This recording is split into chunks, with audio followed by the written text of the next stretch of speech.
Few writers have captured the human condition as profoundly as Hermann Hesse, a poet, philosopher, and rebel whose works delve deep into identity, spirituality, and meaning.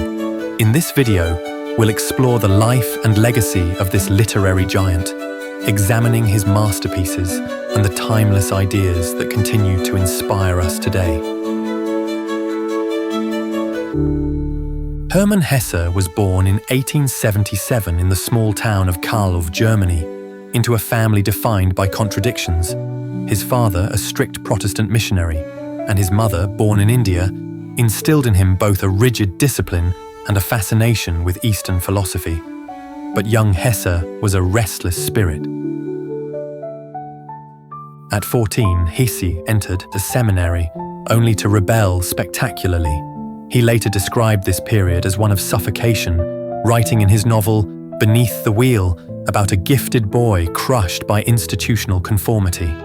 I wanted only to live the life that was in me, to go outward freely toward what I felt was calling me.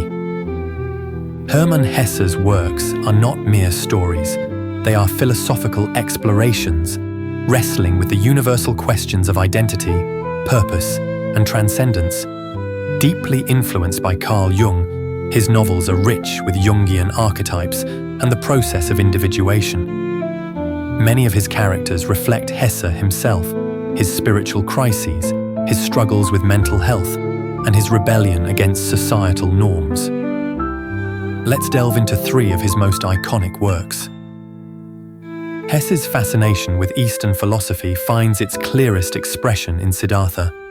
The novel follows a young man, Siddhartha, who abandons a life of privilege to seek enlightenment. Through his journey, Hesse explores the futility of dogma and the necessity of lived personal experience.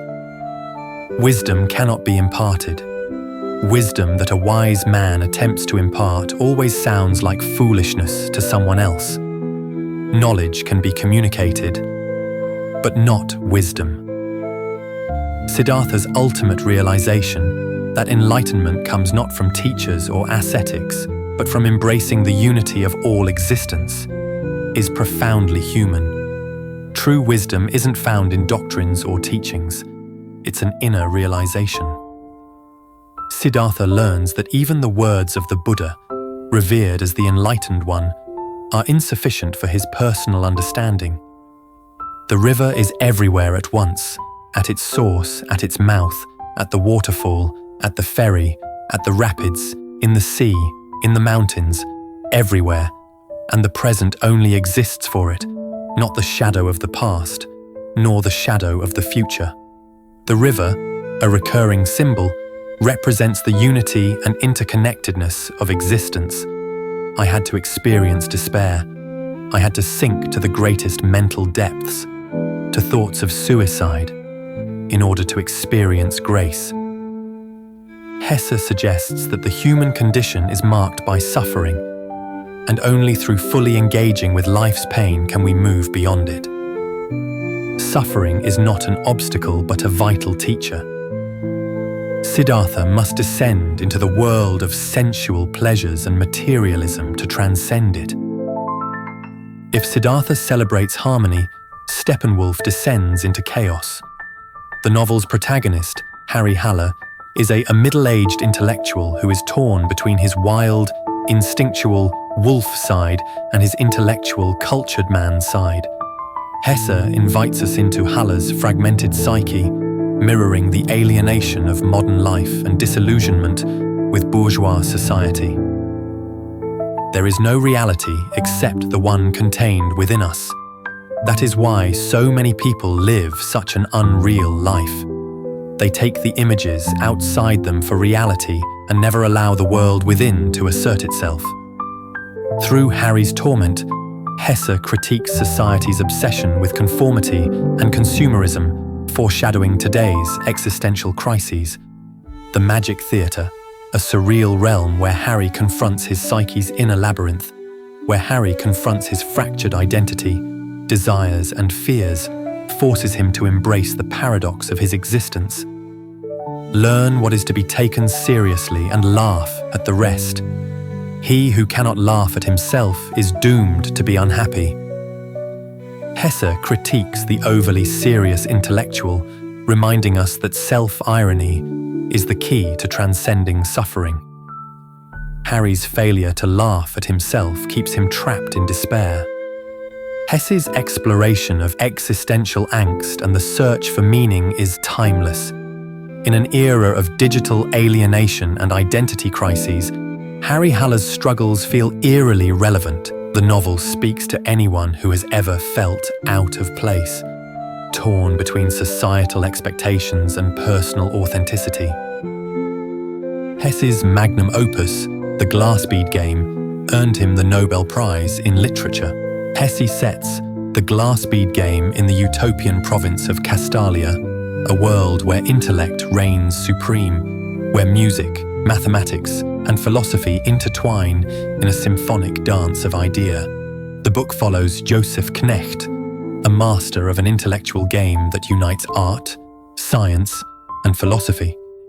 But as Knecht rises through the ranks, he begins to question the isolation of intellectualism from real life. We fear death. We shudder at life's instability.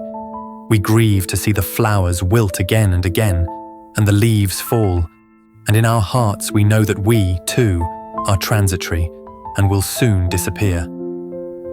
When we wholly give ourselves over to this trust in the divine, we will find our deepest peace.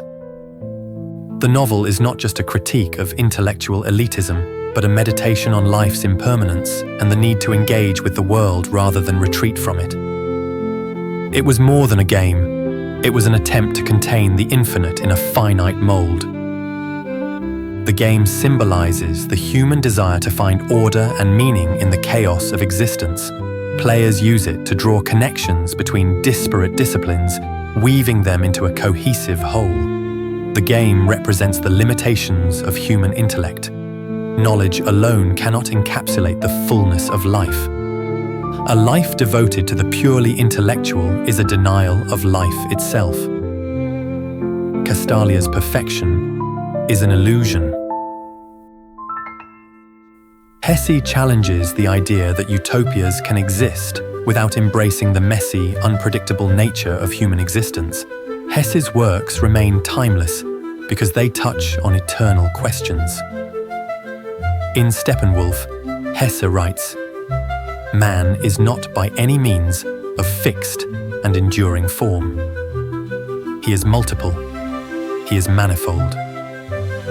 Hesse saw humans as a tapestry of contradictions, with his characters striving to integrate these dualities. For Hesse, life's greatest challenge was the inward journey. This is evident in Siddhartha and Knecht's story in The Glass-Bead Game, where self-discovery becomes the highest form of wisdom. Long before globalization, Hesse bridged East and West, emphasizing unity, impermanence, and enlightenment as universal truths. What makes Hermann Hesse's work endure? Perhaps it's his unflinching honesty about the human condition, or his ability to weave profound questions into compelling narratives. As he once said, "Some of us think holding on makes us strong, but sometimes it is letting go."